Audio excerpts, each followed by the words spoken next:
We'd know all about Salerno just as soon as the Navy got us there. We sailed from Bizerte and Tripoli, Sicily and Iran. Big family party, General Clark's 5th Army and General Montgomery's British 8th Army.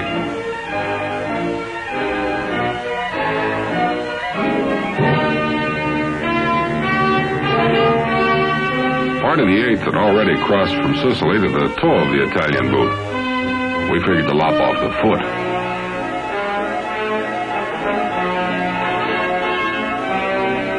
A lot of us did that figuring too easy. Scuttlebutt had Hitler tied down in the east and Italy written off. Intelligence officers' briefings didn't. Then all of a sudden, there was no more scuttlebutt. We were back in the war.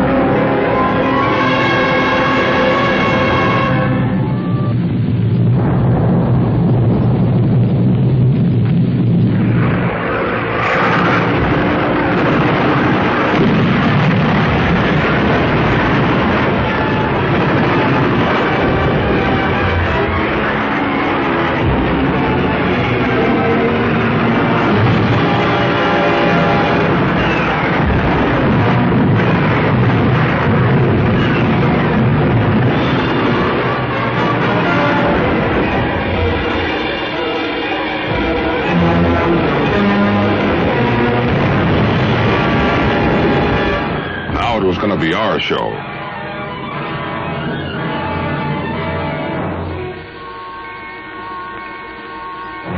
Some facts and figures you don't forget, ever. This was September 9th, 1943. The hour? Call of H hour.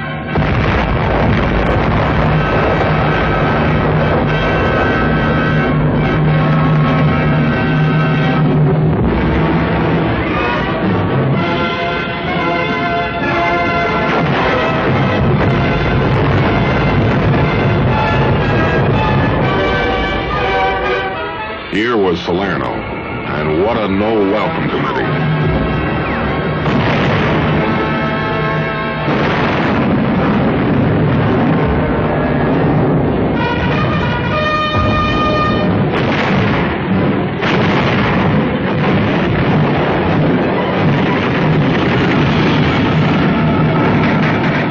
The worst poured down from those mountains beyond the beaches.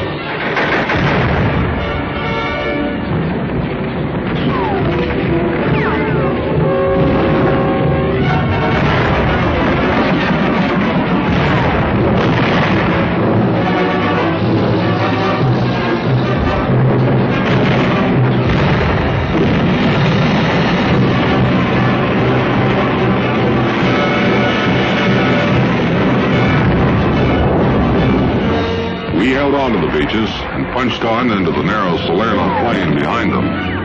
That was D-Day and the night that followed. Our goal was Naples, but those mountains stood between. From them, enemy observation could spot every try we made for the foothills.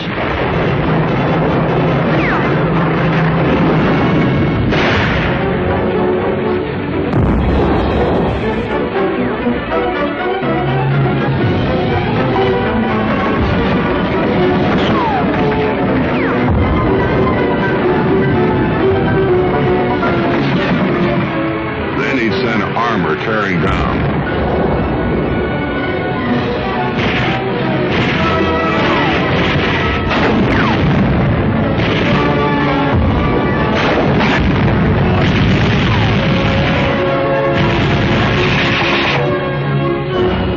We were doing some tearing too, and units were breaking through.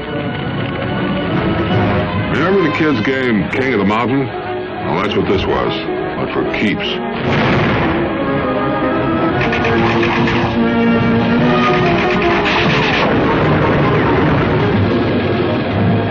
Down below, we had a pal. The Navy was landing haymakers up into those hills.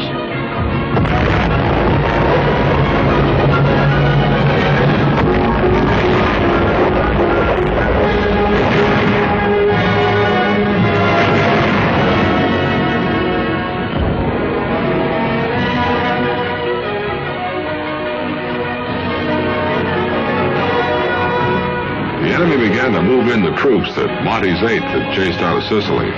But we were doing a little moving in ourselves, and every hour we were getting more of the things we needed to keep the show on the road. Sinews of war, that's what speech makers call it. The same as muscle, and in our slugging match, we sure could use plenty of it.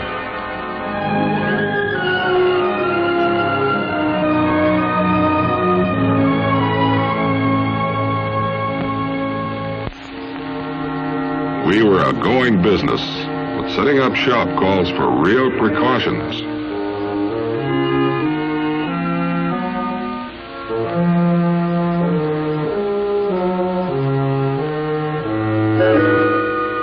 Maybe the tenants who moved out don't like you. These didn't, so we were mighty careful when we tidied up. Anyone who wasn't careful was likely to be sorry for it, if he was lucky. Just to keep from going soft, the engineers were taking time out from work to fight, and from fighting to work. The stuff that began to move over their roads made them the prettiest sight this side of US 1. Back of the beaches, a lot of equipment had to be written off. The Germans weren't letting anybody forget that they had firepower up in their hilltops.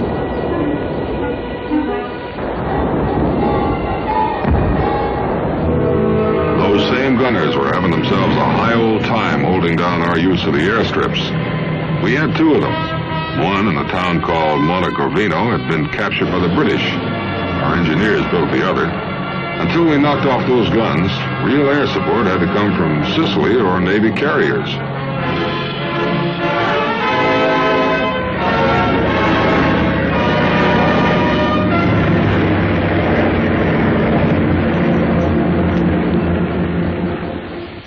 But worse, those guns were costing us men.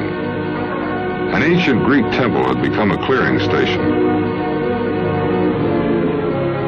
And those nurses, some of them on the beaches before the end of D-Day, worked round the clock, treating and helping to evacuate the wounded. We stopped thinking about Naples. Only roads and hills with numbers, and towns that had names hard to pronounce. Battipaglia was one of the toughest to take too. But we had to, because it was a railroad junction and straddled the two best highways in the area.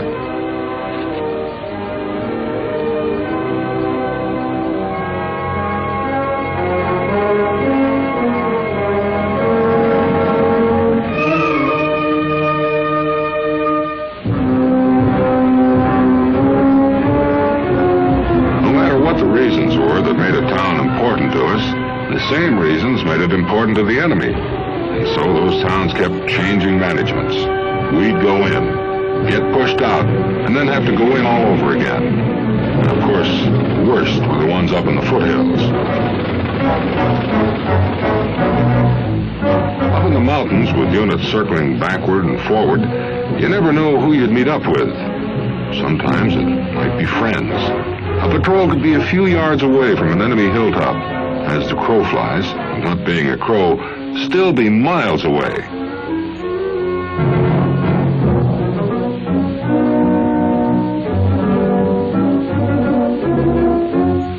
Those were the miles that had to be bought, and the price was high.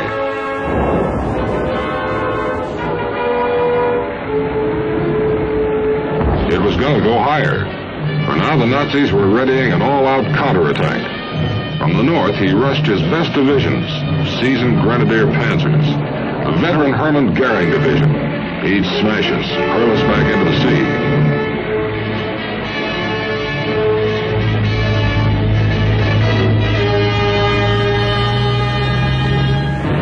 We had eyes that could look down and see him building that powerhouse drive, and we kept him off balance wherever we could.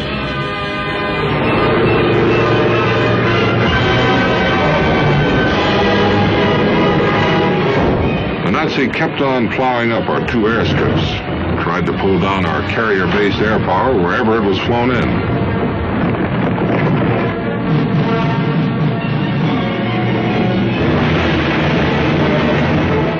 Then he uncorked that Sunday punch.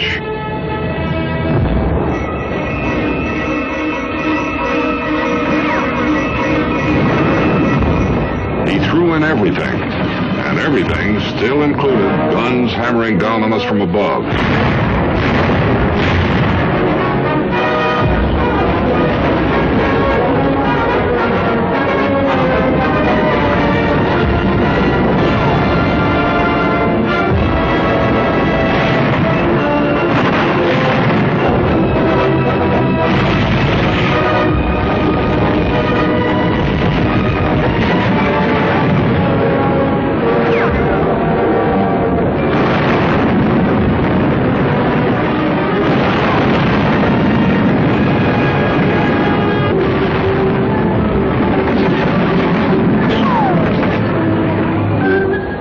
We had hardware of our own.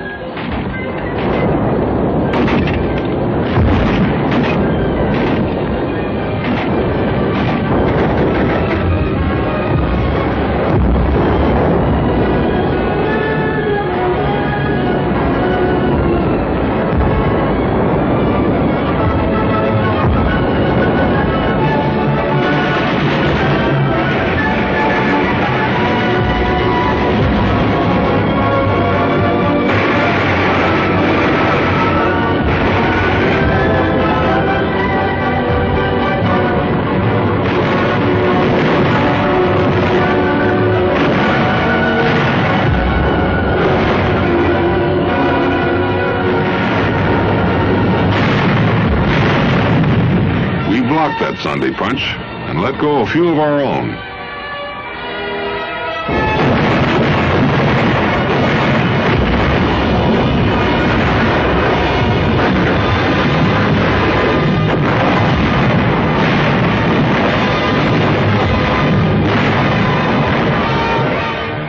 We'd blast away at those mountains, then go in and take over. But it never got monotonous.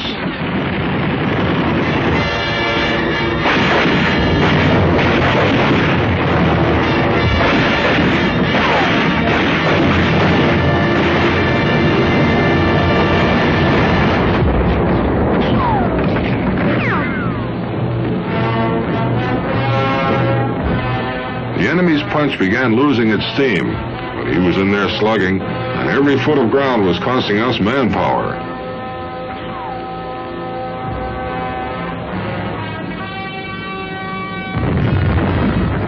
The towns on the Salerno plain and in the foothills were still being taken and retaken.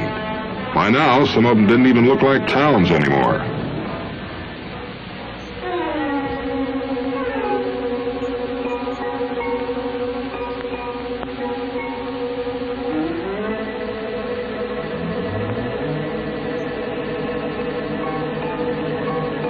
We were learning a lot about the enemy.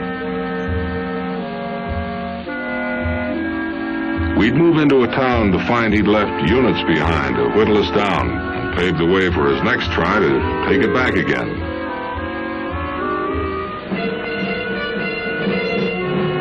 Any shelled-out ruin might conceal a machine gunner or a sniper. A pile of rubble made neat cover for a Nazi, handy with a grenade.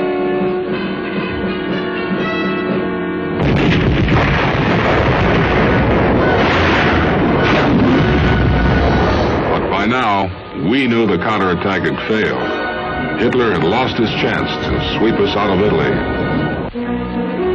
There was a message saying just that to every officer and enlisted man in our 5th Army.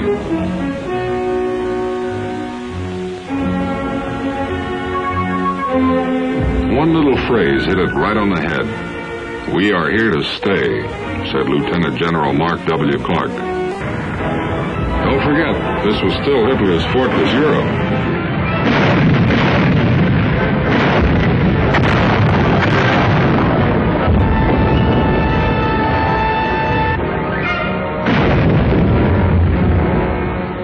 The enemy could still hit hard.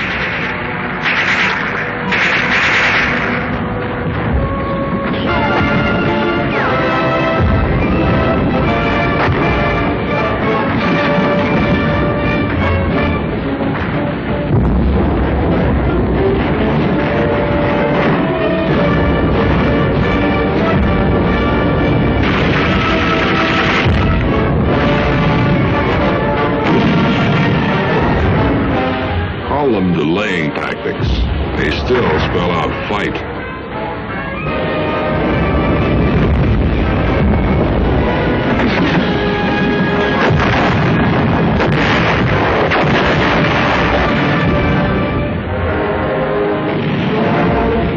We began to see the last of the mountains and started thinking again about Naples.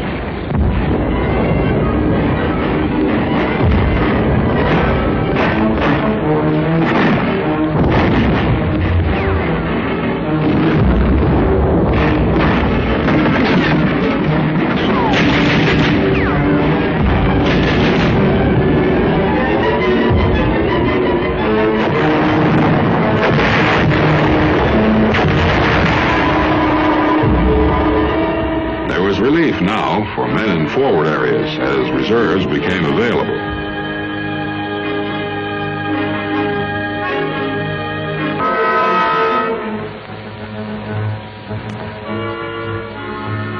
Relief wouldn't be enough if you'd been stopped by those delaying tactics. Out of those tactics, we were getting us bigger batches of guests, most of them real polite by now. But it was still war. One town, Salerno, took 100 rounds from our Navy guns before we could move in. Other towns, out of big gun range, had to be pried open like oysters.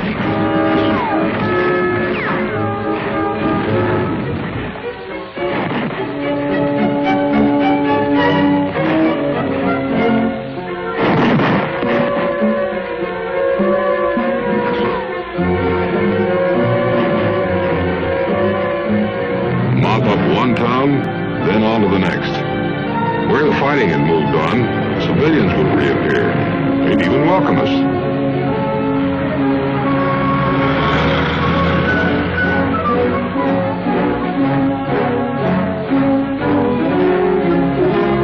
It meant they understood that this was the price they had to pay if their towns had any value to the enemy. They had tossed old Benito out of his job and were ready to take punishment. That was the only way to get rid of his buddies. Mussolini's buddies were now returning that feeling. Demolitions, mines, time bombs could only delay us, but they could create horror and hardship for the civilian population. A Nazi had turned vengeful. Civilian made as fair a target as soldier.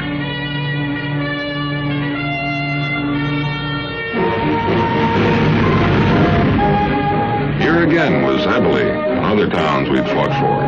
Now they were ours for good. We pushed on toward Naples.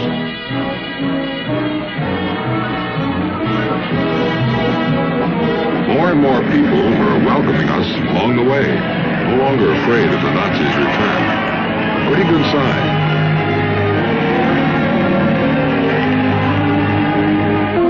There were other signs, too. The enemy was destroying his equipment, but still leaving us with beat-up roads and beat-up bridges.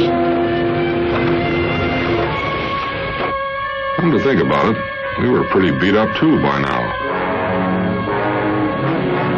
Relief units became a welcome sight. Wrecked towns no longer meant warfare. It had become enemy spite as he fled north. We'd have to move fast if anything was to be saved in Naples. Rebuilding roads became routine, and we pushed on toward that port and those airfields we wanted.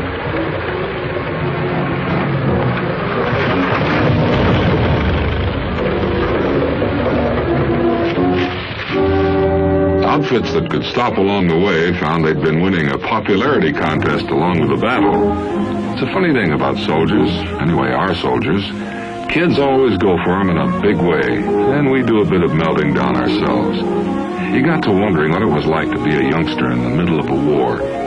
Wonder, too, what kind of miracle it would take to make some of them laugh, be kids again. Well, we did our best to bring those kids their miracle.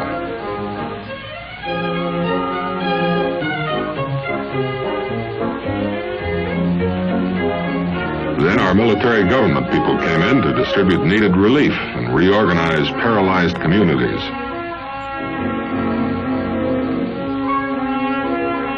There was nothing left for our armies now but to move into Naples. And And maybe Naples wasn't waiting.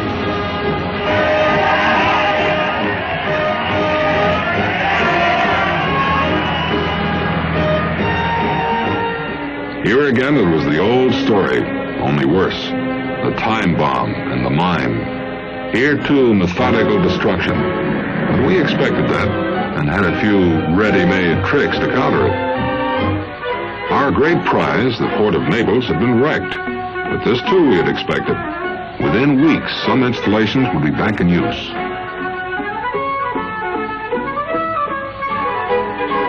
The retreating enemy had missed no bets. The main aqueduct had been cut, and emergency water supply had to be improvised. Not a single utility had been left functioning, but they would be restored. We took care of that.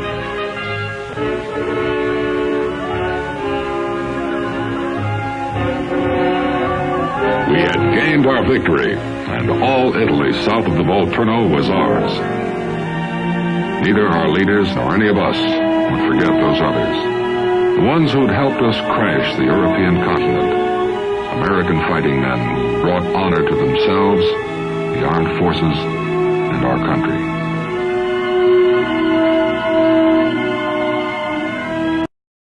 Foot.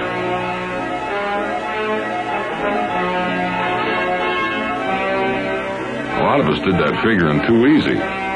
Scuttlebutt had Hitler tied down in the east, and Italy written off. Intelligence officers' briefings didn't. Then all of a sudden, there was no more scuttlebutt. We were back in the war.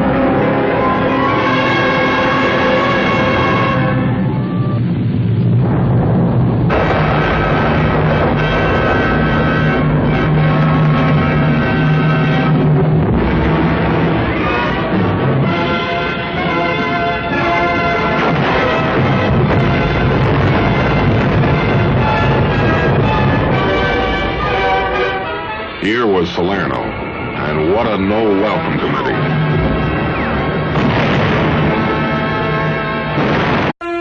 We'd know all about Salerno just as soon as the Navy got us there. We sailed from Bizerte and Tripoli, Sicily and Iran. Big family party, General Clark's 5th Army and General Montgomery's British 8th Army.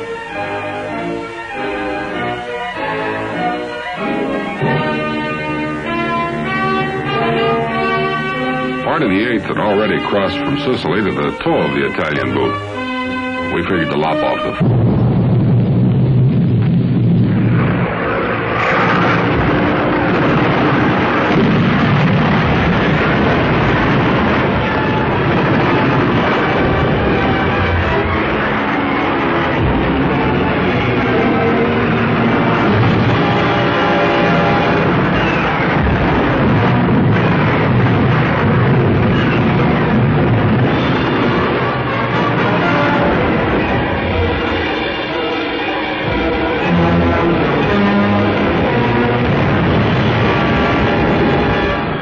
It was going to be our show.